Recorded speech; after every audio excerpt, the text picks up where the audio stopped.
Just the difference. I understand the difference to a degree of the absolute versus consciousness. I find that you know a lot of the I've been told to stay, to love the consciousness, to settle into the consciousness constantly. But the consciousness here is still only because of the body. The only reason we know of consciousness is because we're a body. But behind, the self has no attributes and is or the absolute, which is it's almost as if I'm coming to the end of the road where you can't really talk. You just have to just trust the guru, have faith in the words, and just let go of the even trying. Because friends of mine, they send me these guys with 17 PhDs describing consciousness, and they get into the science of it. And the consciousness is not the end of the line. This is only because we're here in a body that we have consciousness, even though that is the most blessed of all things on earth.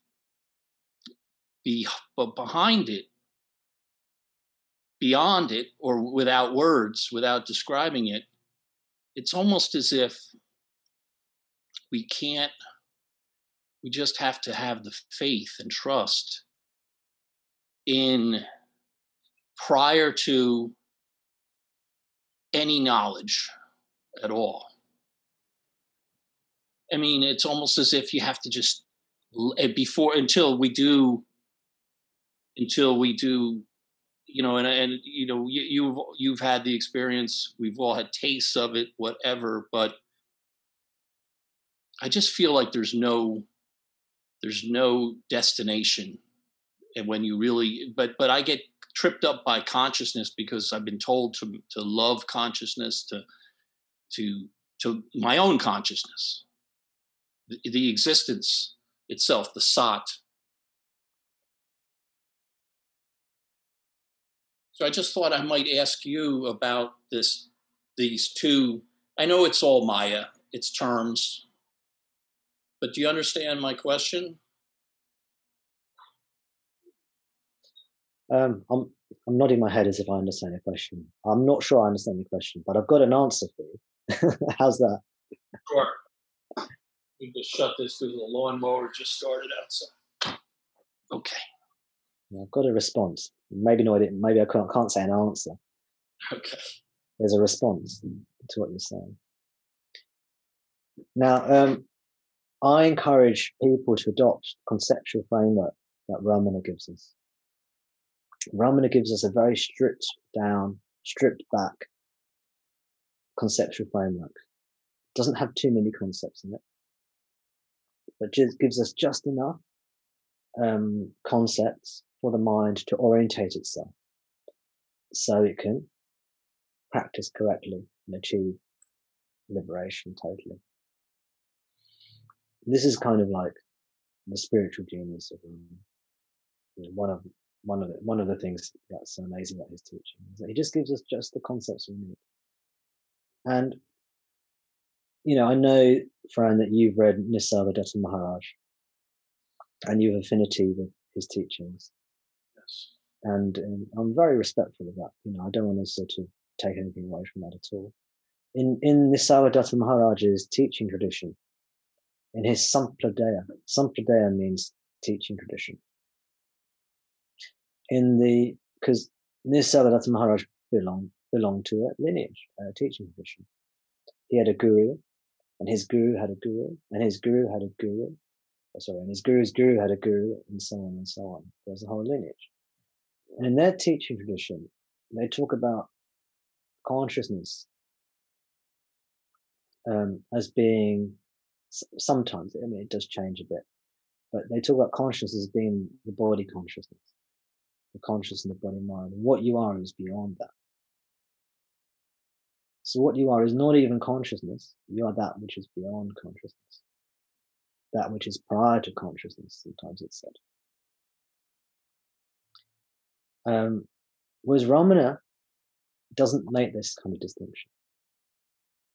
Now, what I've noticed is that this kind of distinction that Nisargadatta Maharaj and his teaching lineage make can be very helpful and attracts people who are more thinking based. So when I was reading Nisargadatta Maharaj as a seeker, I preferred his expression of the Ramana. It made more sense to me. It made more sense to me. But I ended up falling in love with Ramana and his teaching. Even though I didn't like his verbal teachings as much. I didn't like Ramana's verbal teachings as much. They didn't make as much sense to me. I much preferred the categories of Nisargadatta Maharaj's teaching and his teaching tradition. It made more sense to me. But now I'm telling you, I'm advising you, Ramana, that I recommend you use Ramana's conceptual framework. It's much more simple. It's much simpler. He doesn't say you are prior to consciousness. He doesn't distinguish between consciousness and prior to consciousness. He doesn't distinguish between the I am and that which is beyond the I am. Like Nisargadatta Maharaj says, there is the I am, which is the kind of the sense of I am, let's say, and then what you are is prior to that.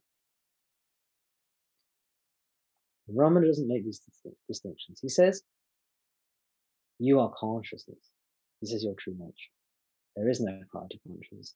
You are the I am. There is no prior to the I am. There is just the I am is the absolute. The consciousness is the absolute. So he does away of those where Nisargadatta Maharaj has two concepts in much of his teaching. Ramana just makes them one concept. All these are pointers for us to orientate the mind in the practice. You said, Fran, that the consciousness is only there because of the body. Yeah? But that's a thought, that's a belief, that's a concept, that's an idea. Ramana says, and I say to you, no, consciousness is not due to the body. Consciousness is what you are, and the body appears within this consciousness. This is the teaching that you have to, if you're able to, take on faith or accept as the conceptual framework that is being used, within which we can do the spiritual practice. So don't say, oh, this consciousness is just the body consciousness. Say, no, this is the absolute. This is what I'm recommending. It just makes it so much simpler. You just do away with this division. The I am, don't say, oh, is it the relative I am or is it the absolute I am? Like Nisargadatta Maharaj. He says, you attend to the I am and then you go beyond. You don't need to worry about that. All you need to do is attend to the I am.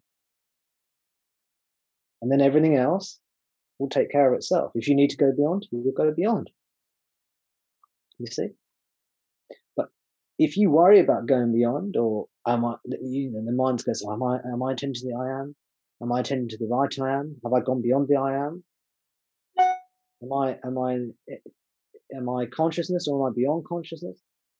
This is all fodder. This is all subject matter for the mind, the thinking mind, to ruminate on and get confused about. The fact is, if you attend to the I am, if you attend to your consciousness, if you be with your consciousness and be in love with that consciousness, lovingly be with that consciousness. I think you said, love your consciousness. Whatever, the point is you come into what you are and you be there and you allow yourself to be filled with love and happiness. And, oh gosh, I'm going to confuse you now. And you go beyond that. Damn. No, you attend to what you are. When it comes to any objective phenomena like love and happiness, that arise, you go beyond them. You keep on going to the subject. That's what it is. If you redeem myself, perhaps, though. So you just keep on coming back to what you are, the I am, the subject. That's it. You don't have to worry about beyond or not beyond, or is the consciousness due to the body? Is it not due to the body? You just do what you need to do. Thanks, Demetrius. Demetrius has written Fran 1, Tom nil. Thank you very much. Okay. That just makes me want to get one up on Demetrius now. That's a tall order. I know that's difficult to do. He's a bit too quick for me. So it just takes one level of concepts which can cause confusion.